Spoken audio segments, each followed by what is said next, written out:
नमस्कार दोस्तों, आप देख रहे हैं न्यूज़ 14 इंडिया प्रीति के साथ। आज मैं आई हूँ कंचर मिश्रा जी के पास, तो आइए मैं इनसे बात करती हूँ। सर पहले आपको नमस्कार। नमस्कार वीरेंद्र भाई, प्रीति मैम आपको भी नमस्कार। तो सर जो आजकल जो पार्षद विधायक मंत्री जी जो काम करा रहे हैं, तो सर यहाँ पर बहुत अड़चने आ रही हैं। कहीं तो देखो आप गड्ढा खोद के रख दिए हैं तो उसमें गाय, कहीं बैल, कहीं कुछ गिरते हैं। और सर अंदर जाओगे तो कॉलोनी में बहुत कुछ दिक्कतें आ रही हैं सर, तो इसके लिए आप क्या कहेंगे सर? देखिए, काम जो हो रहा है ना, आप जितने तरह के काम को आप देखेंगे कि हो रहा है क्षेत्र में घूम के, तो खाना पूर्ति वाला टाइप का सब हिसाब किताब चल रहा है। ऐसा लग रहा है जैसे पता नहीं कौन सी बात की जल्दी है इनको कि जगह जगह गड्ढा खोद रहे हैं और फिर उसको छोड़ देते हैं, फिर दूसरी जगह पे गड्ढा खोद देते हैं, फिर उसको छोड़ देते हैं। एक भी काम ऐसा नहीं है वीरेंद्र सर कि इन्होंने पूरा कंप्लीट करवाया हो कहीं पे भी। कोई सा भी काम आप उठा के देख लो और उसको देखो कि उन्होंने पूरा कंप्लीट करवाया है क्या। एक भी काम, एक भी प्रोजेक्ट इनसे पूरा होता ही नहीं। जगह जगह गड्ढा खोद करके छोड़ना, केवल उद्घाटन का एक नौटंकी करना, यही चल रहा है। तो सर आजकल लाइट की ज़्यादा दिक्कत चल रही है, तो सर इसके लिए क्या कहेंगे सर? नहीं, लाइट की दिक्कत आज की तो है नहीं, ये तो 2-3 साल से चल रहा है। लगातार मैं बोल रहा हूँ, बीजेपी की गवर्नमेंट को इन सब बातों से कोई फर्क तो पड़ता नहीं है। खास करके पल्ला से लेकर के बसंतपुर तक का जो एरिया है सर, इसको जैसे इन लोगों ने स्थापित घोषित कर दिया है, कोई नेता, कोई विधायक, कोई सांसद, कोई भी पार्षद उधर की तरफ देखने के लिए तैयार नहीं है। आप समझिए एक बात को कि रात में जब खाना खा के लोग सोने के लिए जाता है, सेम उसी टाइम में रेगुलर लाइट काट दी जाती है और सिचुएशन ऐसा बनता है कि ना जेई फोन उठा रहा, ना एसडीओ फोन उठा रहा, ना कोई नेता फोन उठा रहा, यहाँ तक कि लाइनमैन भी फोन नहीं उठाता। उन्होंने एक ग्रुप बना के दिया हुआ है, सेहतपुर का ग्रुप, बसंतपुर का ग्रुप। उस ग्रुप में आप लिखते रहो, मतलब हजारों मैसेज आ रहे हैं, एक जेई या एसडीओ या कोई भी उस पर रिप्लाई करने के लिए तैयार नहीं है। कोई एक रिप्लाई नहीं आता। अब जनता क्या करे, कहाँ जाए, किससे बोले, समझ नहीं आता। तो मिश्रा जी एक सवाल और है आपसे कि जो नया पल्ला पुल है और हमारे बहन बेटी सब कुछ अंधेरे में जाते हैं, और आप देख लो आगरा फास्ट फूड या तिलपत देख लो कितना अंधेरा रहता है। तो सर एक तो रोड पे इतना गड्ढा गुड्डी है, अगर बाइक वाला भी जाएगा तो जो टैंक के जो ढक्कन बना रखे हैं तो उनमें जाके एकदम टाइट टच होता है, पैदल चलता है तो उसे ठोकर लगती है। तो सर क्या कहेंगे इसके लिए? देखिए, मैं तो सबसे पहले धन्यवाद दूंगा ये दारू के जो ठेके खुले हुए हैं उनको। जी जी जी जी कि उनकी कृपा से थोड़ा बहुत लाइट जो है ना रोड पे मिल जाता है देखने को। जी जी जी हर 100 मीटर 150 मीटर के बाद आपको एक दारू का ठेका मिलेगा और वहाँ पे एकदम पता नहीं उन्होंने कौन से पावर हाउस से कनेक्शन लिया हुआ है, उनका लाइट एकदम चकाचक रहता है भाई साहब। उसके अलावा आप कहीं भी चले जाओ, किधर भी चले जाओ, आपको कोई रोड पे एक लाइट नहीं मिलेगा सर। इतने बड़े बड़े गड्ढे खोद करके छोड़े हुए हैं, हर दूसरे दिन तीसरे दिन दुर्घटनाएं हो रही हैं, लोग बाइक वाले गिर रहे हैं, कभी गाय फंस रही हैं, गाय गिर रही है उसमें। ये अपने आपको सनातन धर्म के ठेकेदार जो बने हुए हैं, इनको इन सब चीज़ों से कोई लेना देना नहीं है। जनता पिस रही है, जनता मर रही है, ये लोग मौज काट रहे हैं। इन लोगों को जनता के प्रति कोई जवाबदेही आज की डेट में नहीं है, ये लोग मौज काट रहे हैं। हर आप महिला सुरक्षा को ले लीजिए, देखिए ना, हर चौराहे पे आपको एक दारू का ठेका मिलेगा।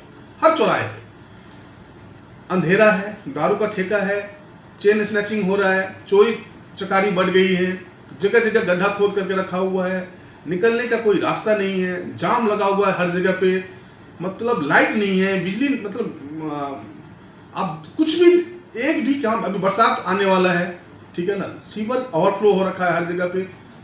कोई भी देखने के लिए, समझने के लिए कोई मतलब नहीं बनता। सफाई का कोई भी काम नहीं चल रहा।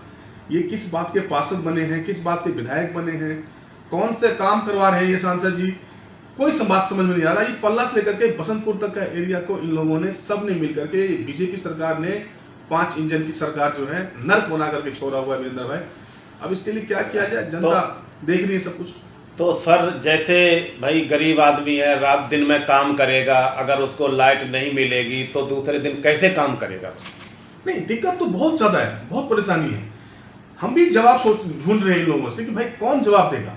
आजकल देखिए ये इन लोगों ने क्या किया हुआ है, इन लोगों का पूरा फोकस, पूरी प्रशासन का, पूरी सरकार का फोकस गरीबों को मिटाने में है, तोड़फोड़ करने में।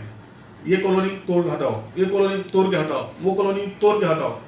आज जब ये जनता को इंसान समझने के लिए तैयार ही नहीं है, समझिए बात को, जब जनता को हटाने के लिए तैयार, गरीब को हटाने के लिए तैयार है, गरीबी नहीं हटा रहे, गरीब को हटा रहे।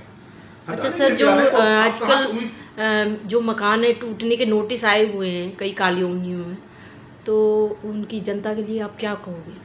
नहीं, जनता के लिए हम ये कहेंगे कि आप लोग एकजुट हो जाइए, एकजुट होकर के इस सरकार का विरोध कीजिए, और साथ में जो कानूनी जो दाव पेच हैं उसको भी समझने का कोशिश कीजिए। एक संगठन बना करके सुप्रीम कोर्ट में जो आप लोग जाइए, अपील दायर कीजिए, साथ में संगठित होकर के ये नेता के पास मत जाइए, अपने यहाँ पे ऐसा माहौल बनाइए कि नेताओं को लगना चाहिए कि देखते होंगे कि हर एक गली में आपको मिल जाएगा एक नेता, ये संगठन मंत्री है तो ये पूर्वांचल मोर्चा में है, तो ये वो है, तो ये वो है, ये अध्यक्ष है, तो ये कोषाध्यक्ष है, तो ये सचिव है। उन सब कुछ भैया नेता को जब तक ये त्रास नहीं देंगे, उनको धमकाएंगे नहीं कि अगर मेरा घर टूटा तो फिर दिखना मत इधर, ऐसा जब नहीं बोलेंगे संगठित होकर के बोलना पड़ेगा, तब तक इस पर कुछ नहीं हो सकता। अच्छा सर, उनके पास रजिस्ट्री भी है, मोटिशन भी है, बिजली का बिल भी आता है, और गैस पाइप अदानी जो गैस पाइप लाइन भी वो लगवा रखी है, तो सर इसके लिए फिर क्या है, बताओ क्या सुझाव दें? अरे कुछ नहीं होने वाला इन सब चीज़ों से, सरकार निरंकुश हो गई है।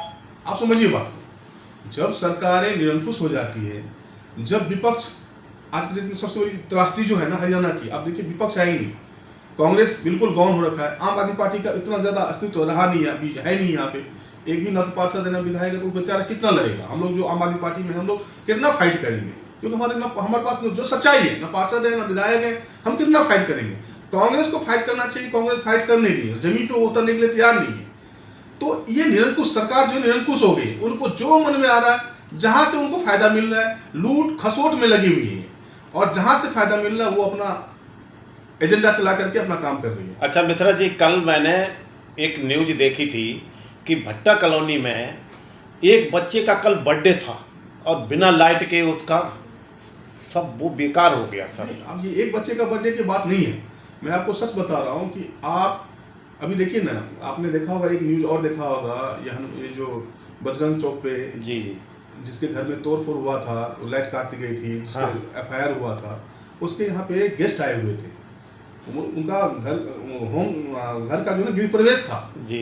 आप समझिए बात को, आप किसी के घर में गृह प्रवेश हो, जगह जगह के लोग गेस्ट आए हुए हैं, 300-400 लोग आए हुए थे, गेस्ट आए हुए थे खाना खाने के लिए, और उसी टाइम जाकर के लाइट काट दी गई, ठीक है ना। उसने रिक्वेस्ट किया कि भाई साहब गेस्ट आए हुआ है, बड़ी बेइज्जती हो जाएगी, आप समझिए बात को, उल्टा पकड़ के उसको लेकर थाने चले गए और उस पर FIR हो गया, ठीक है। ये मैं आपको क्या रहा हूँ ना, एक लाइन में समझिए, सरकार निरंकुश हो गई है। सरकार जब निरंकुश हो जाती है तो ऐसे ही काम करती है। इनको चाहिए अंकुश, और अंकुश जो होता है ना वो जनता देती है। जनता सोई हुई है, जनता को जागना पड़ेगा, संगठित होकर के। तो सर एक लास्ट सवाल और आपसे कि सर क्या बिजली के उसमें सुधार होगा, और जो स्ट्रीट लाइट हैं इनमें क्या सुधार हो सकता है?